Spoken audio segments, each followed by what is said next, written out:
Hello and welcome to AI for Developers.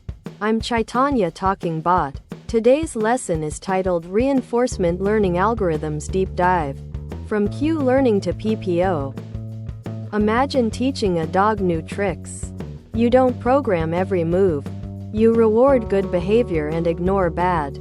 That's reinforcement learning. RL. Our agent, your program, interacts with an environment. The game, the real world, takes actions and gets rewards or penalties. The goal? Learn the best sequence of actions to maximize total rewards.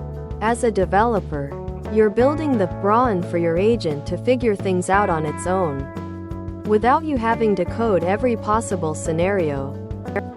Q learning is one of the foundational RL algorithms. Think of it like a giant mental scorecard.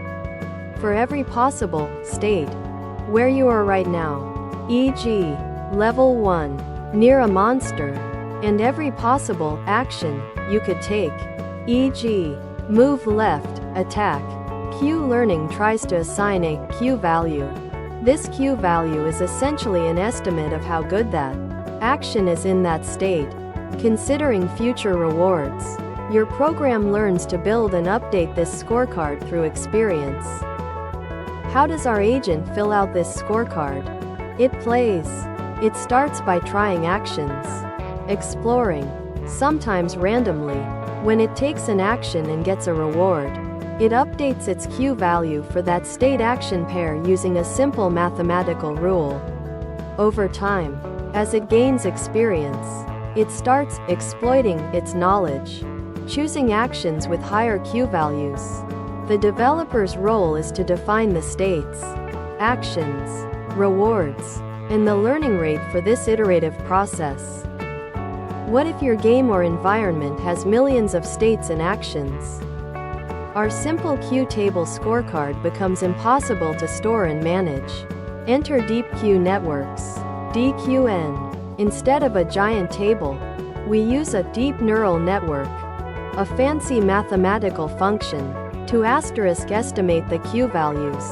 As a developer, you're now using deep learning techniques to create a smart function that can generalize and guess good Q values, even for states it hasn't seen before, making complex environments manageable. Sometimes, instead of figuring out the value of every action, it's easier to just learn a direct policy, a strategy, or a script that tells you what to do in any given situation. For example, if I'm in state X, always do action Y. Policy-based methods learn this policy directly, often using neural networks to represent it. Think of it as teaching your agent to play chess by showing it good moves, rather than evaluating every possible board configuration. This is especially good for continuous actions, like steering a car. Actor-critic methods combine the strengths of both value-based, like Q learning, and policy-based methods.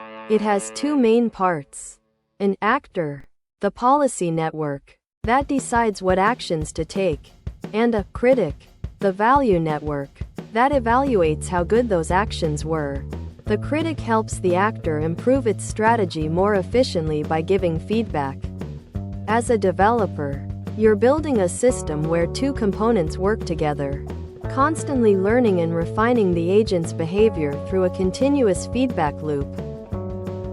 Proximal policy optimization, PPO, is one of the most popular and stable reinforcement learning algorithms used today, especially in robotics and game AI.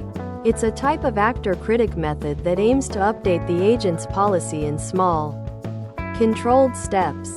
This prevents the agent from making huge, potentially disastrous, changes to its strategy too quickly, making the learning process much more stable and efficient.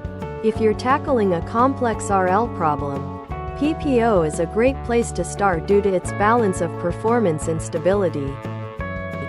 Understanding these algorithms unlocks the ability to build truly intelligent agents.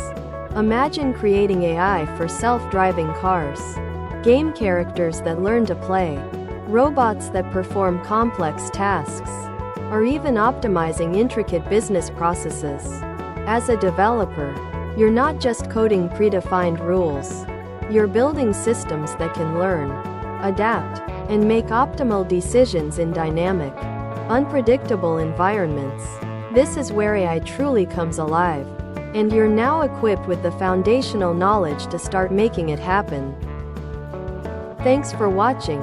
If you found this helpful, make sure to subscribe to our channel and hit the like button.